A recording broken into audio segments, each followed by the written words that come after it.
So basically, Amir Khan and Kell Brook realistically hate each other. What up, Fight World? It's your boy Ego, and I'm back with some more boxing. Make sure you smash the like button and subscribe to the channel. Now, Kell Brook and Amir Khan, this is a fight that I've wanted to see for quite some time. And we may be closer than ever to seeing it. And right now they're taking jabs at each other, going in on each other on social media, which could lead to this fight in 2017, right? Right now I'm on Amir Khan, his verified page, and he's doing a lot of charity work, so shout out to Amir Khan for that. He's always done that. And he did something and posted something that set off a chain reaction and got Kell Brook going. And this is what Amir Khan posted. The first man to smash Kell Brook's face, Gennady Golovkin. Standing with him is the next guy to smash Kell Brook's face. Hashtag ready when you are. So obviously, just in case you guys aren't fluid with boxing, Kell Brook first professional loss to this man, Gennady Golovkin. Hello guys. And he basically fractured his orbital, his eye socket in that fight. And Amir Khan saying he's the next. He got next. He's the next to do it. So that obviously got back to Kell Brook. This is Kell Brook's verified account, and he's posting a bunch of like other fans' tweets, and it says, when you ran out of excuses and finally have to fight Kell Brook. It's a picture of Virgil Hunter after the Khan knockout, of the Canelo Khan knockout, and it's like him like consoling or whatever, and then he's posting people showing the Canelo knockout and stuff like that. And Kell Brook's calling Amir Khan a tune-up fight. And Kell Brook says, glad you've woken up from your last KO. I believe our teams are talking. I look forward to sending you back to sleep. Hashtag Queen Kardashian.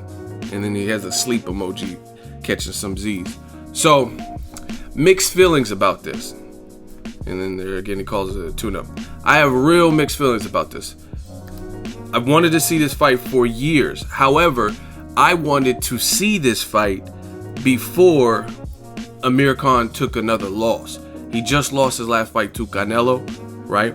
And it was a brutal knockout. And he had a hand injury, I guess, that had been lingering, and he decided to take some time off, have surgery on that, and rehabilitate his hand. So we haven't seen Khan back since. Same thing with Kell Brook. He got in the fight with Golovkin, tried to dare to be great, fought Golovkin, got his eye like fractured and hurt. And we haven't seen him since. And that was a couple months ago. So now I guess it makes sense for them to finally fight each other. But I wanted to see this fight when, like, you know what I mean? When Amir Khan, after he started bouncing back from the Danny Garcia loss. You know what I mean? It still would have made sense. Now it'll still sell. Don't get me wrong. It still makes sense in that regard.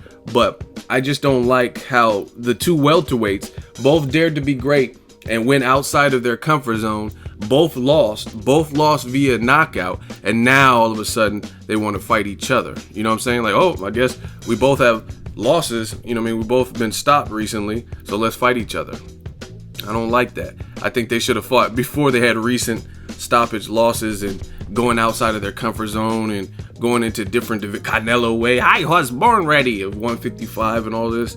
You know what I mean? And then going to Triple G's weight. It didn't make sense to me, and I don't like that ripple in the pond. Furthermore, as far as Kell Brook is concerned, he was known for fighting his mandatories. He had fought mandatory after mandatory, from Jojo Dan to fast forward to Kevin Bezier. He was supposed to fight Diego Chavez, and then all of a sudden he got injured, and the injury took him to the point where he allegedly had to fight Kevin Bezier, right? He was supposed to fight Brandon Rios, supposed to fight Jesse Vargas. Those are all more quality names than a lot of the mandatories he had been fighting, like Jojo Dan, and even the guys like, what's his name, Frankie Gavin. People didn't want to see those fights. So the more meaningful, the Rios, the Vargas, and the Diego Chavez, all those fights never materialized.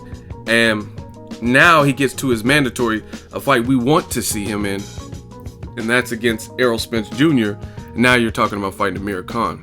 So as much as I wanted to see the Amir Khan fight versus Kell Brook, I think it's a snub to Errol Spence Jr. He's doing his thing. He's worked his way. He fought every test he had to fight, and we thought he got the Kell Brook fight after he beat Chris Algieri. And they're like, nope, you still have another person. You have to fight the ranked Konstantin Ponomarev. Then Abel Sanchez and team said, you know what, Ponomarev, he's hurt, he's not ready. And they withdrew from it and didn't elect to fight Errol Spence Jr. So they said, the IBF said, okay, you have to fight Leonard Bundu. He's an Olympian. Spence fights him, knocks him out brutally in front of 6 million people right after the Olympics on NBC. And now everyone knows that Kell Brook is the next person in line, and Errol Spence wants his title shot, and now he may not fight for a title or fight the champion for the title. He might just be awarded the title. And that, I mean, I wanted to see Kell Brook versus Errol Spence, and it's, again, it's gonna, I understand making money, trust me, but it's gonna look real bad for Kell Brook, in my opinion, from my view, if he fights Amir Khan now, coming off of a knockout loss, even though you wanted this fight for a reason, and you don't fight Errol Spence next. You know what I mean? Like, you give up your belt to fight the money fight. It just doesn't make sense. And again, this could have all been avoided if he never fought Golovkin and he just fought Amir Khan in the September date or whatever he fought Golovkin. That would be fine. And then fight Errol Spence Jr. But you strung the Errol Spence Jr. fight out long enough, and he said stuff like, I'm not vacating, and nobody told you to go up and fight this man Golovkin. Like, that was with you and your team. Oh, realistically, I can fight him, and you know what I mean? You guys decided to do that. So now Errol Spence is the person people want to see you fight. Amir Khan is still a good fight. It's still a fight that can sell, but let Amir Khan at least get his bearings back. He just got brutally knocked out by Canelo. You know what I'm saying? So I think Spence should still be next. And then if they're going to make the Khan fight, if you get past Spence, then fight. Because if you get past Spence, you'll still have your title. Then fight Amir Khan in the fall. That is what I want to see. Let me know what you guys think. Do you agree? Do you disagree? Do you just prefer Kell Brook, Amir Khan straight away because of bad blood and this fight has been going on long enough? Or do you want to see Kell Brook and Errol Spence? Drop that in the comment section. Make sure you share the video, like the video. As always, hate, comment, and subscribe. Till next video, it's Ego signing off.